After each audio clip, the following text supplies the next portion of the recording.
अनुकूलन।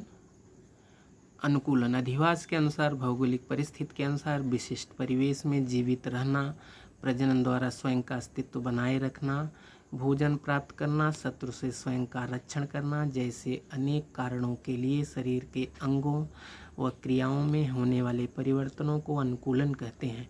अनुकूलन तुरंत होने वाली प्रक्रिया नहीं है, यह प्रक्रिया निरंतर होती रहती है। डार्विन का उत्क्रांति का सिद्धांत।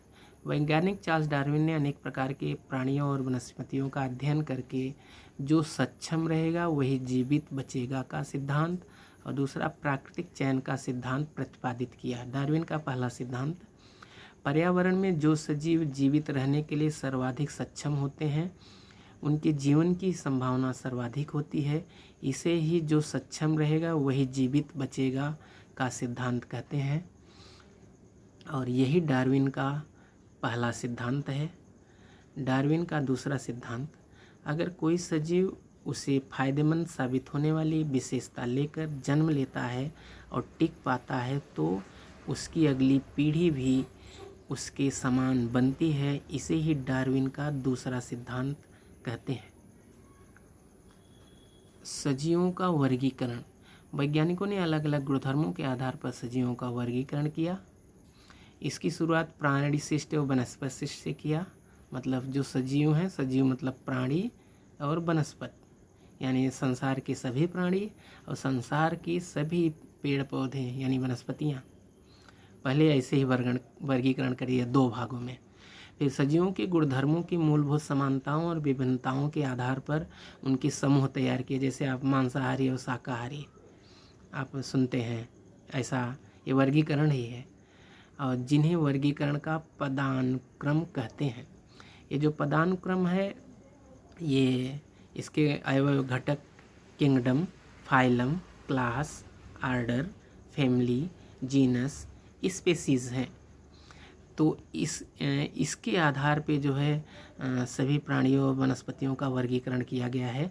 तो आम है तो ये किस किंगडम में आता है? प्लांटी में। और इसका संघ क्या है? एंथोफाइला है।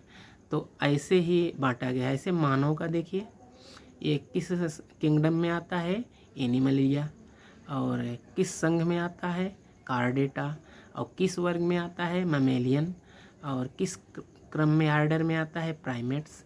और किस फैमिली में आता है? होमिनाइड। और किस वंश में आता है? होमो। और किस जात में आता है? सैपियंस। तो एक दूसरी भी पद्धति कार्लिनियस की द्विनाम पद्धति। कार्लिनियस एक वैज्ञानिक थे। जैसे हम लोग जैसे प्राची नाम की दो लड़कियां हैं तो किसको बुला रहे हैं पहचानना मुश्किल होगा तो उनके सरनेम से बुलाते हैं। प्राची तिवारी है, प्राची यादव है, तो द्विनाम हुआ, नाम और सरनेम। तो लेकिन रजिस्टर पे तो हम सब समझो त्रिनाम पद्धति अपनाते हैं, आपका नाम, आपके पिताजी का नाम, सरनेम। लेकिन ये जो सजीवों को जो बांटा गया है उसको द्विनाम से। तो ये जो है इसको अंतर्राष्ट्रीय पहचान मिली हुई है। मतलब पूरे सभी देशों में ऐसे ही नामकरण जो है दिया गया है या सब उसी का प्रयोग करते हैं। तो देखिए प्रत्येक सजीव को पहचानने के लिए द्विनाम पद्धति का उपयोग किया जाता है। अंतर्राष्ट्रीय नामकरण संहिता के नियमानुसार सभी सजीवों को द्विनाम पद्धति से वैज्ञानिक नाम दिए हैं। नाम में दो संज्ञाएं होती हैं। आप जैसे प्राची एक संज्ञा हो गई और तिवारी दूसरी संज्ञा हो गई। तो पहली संज्ञा वंश और दूसरी संज्ञा जाति है। तो मानव का वैज्ञानिक नाम होमो सेपियंस है। यहाँ होमो वंश है और सेपियंस जाति है। तो देखिए कुत्ता का वैज्ञानिक नाम कैनिस फैमिलियरिस और गाय का बोस टाउरस और गुड़हल का हिबिकस रोजा साइनेंसिस और ज्वार का सोरघम वल्गैर। तो अब हम लोग स्वाध्याय के प्रश्नों को पढ़ेंगे, उसका उत्तर लिखेंगे। और 29 अप्रैल को मेढक संरक्षण दिवस मनाया जाता है। इसमें मेढकों को मारने के लिए मनाही है, घायल करने मारने के लिए मनाही है, इसलिए 29 अप्रैल को मेढक दिवस मनाते हैं।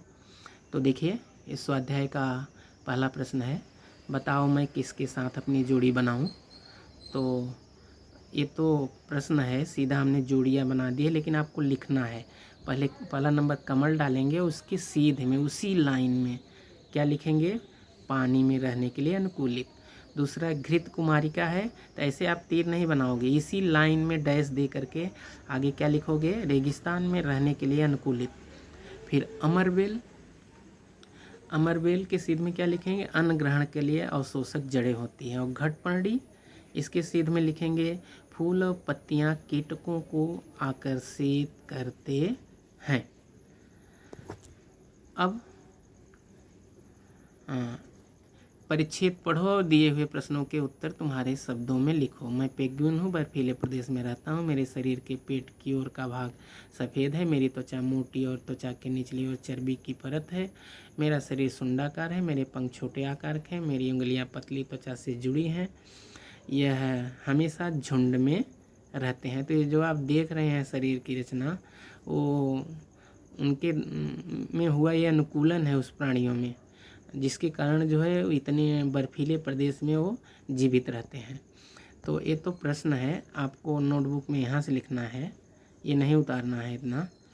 मेरी त्वचा मोटी सफ़ेद रंग की और उसके नीचे चर्बी का आवरण किन कारणों से हो सकता है, ये तो प्रश्न है। तो इसका उत्तर लिखेंगे, शरीर का तापमान बनाए रखने के लिए त्वचा मोटी और उसके नीचे चर्बी का आवरण होता है। सफ़ेद रंग के कारण वह आसपास की बर्फ़ के साथ वह मिल जाती है और तुरंत दिखाई नहीं देती, इससे वह शत्रुओं से बची रहती है। इसका दूसरा प्रश्न, हम हमेशा झुंड में एक दूसरे से चिपक कर क्यों रहते हैं। तो शत्रु से बचने के लिए, शिशुओं की रक्षा के लिए और ठंडी तूफान में गर्माहट के लिए झुंड में एक दूसरे से चिपक कर रहते हैं। ध्रुवीय प्रदेशों में अस्थायी रूप से रहने के लिए तुम में कौन सा अनुकूलन होना चाहिए और क्यों। ध्रुवीय प्रदेश में रहने और जीवित रहने की प्रबल इच्छा होनी चाहिए। हमारी त्वचा मोटी, त्वचा के नीचे चर्बी की मोटी परत और पूरे शरीर पर घने बाल होने चाहिए। इससे हमें शरीर का तापमान बनाए रखने में मदद मिलेगी। मैं कौन से भौगोलिक प्रदेश में रहता हूँ और क्यों। मैं ध्रुवीय प्रदेश में रहता हूँ। मेरा निवास मुख्य रूप से अंटार्कटिक महाद्वीप में है।